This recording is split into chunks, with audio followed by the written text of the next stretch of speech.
So we want to ask you about Mass and Cass. Talk about what your approach has been there to dealing with the situation. So luckily, it's not been just my approach. It's been a citywide approach in trying to address some, the issues there.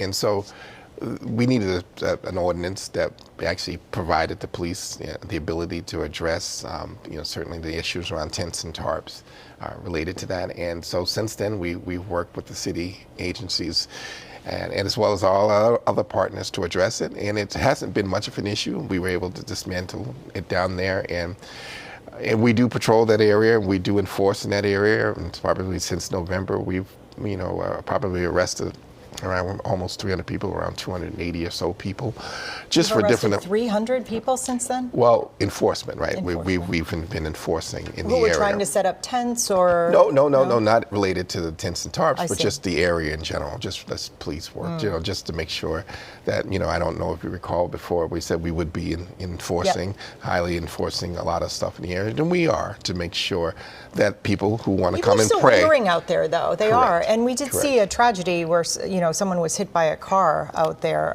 not too long ago. Correct. So again, our enforcement is really designed to keep people who are preying on those folks and around drug sales and things of that nature. And so we know we're trying to make sure that the old institution around that Mass and Cass, as far as the look, the optics and things of that nature, doesn't happen, and people don't feel as though that's an area you can come in and do criminal behavior. And as it gets warmer, do you have concerns about the tents coming back?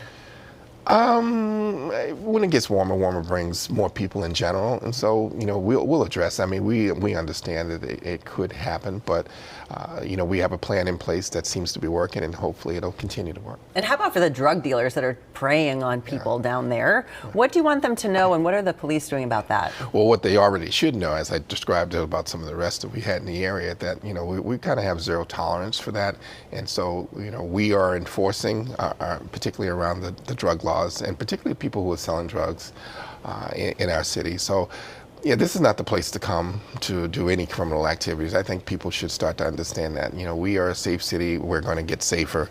We're going to work hard to make sure we stay safe around that. And so, if you have any design of criminal activity, this is not the place to be. Talk about you've been on the job now for 2 years as commissioner.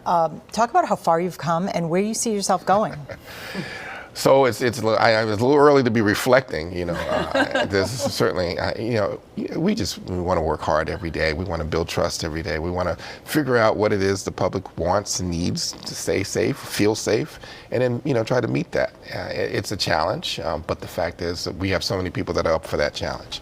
Very proud for the men and women to do this job and do this work every day, and I'm honored to lead them. So. Do you ever see yourself moving on to another department and doing the same sort of thing? I don't think so. I don't think so. This is my home. I've done that before.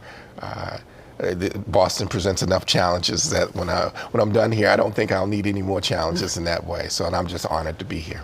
All right. Our thanks again to Commissioner Cox for joining us here.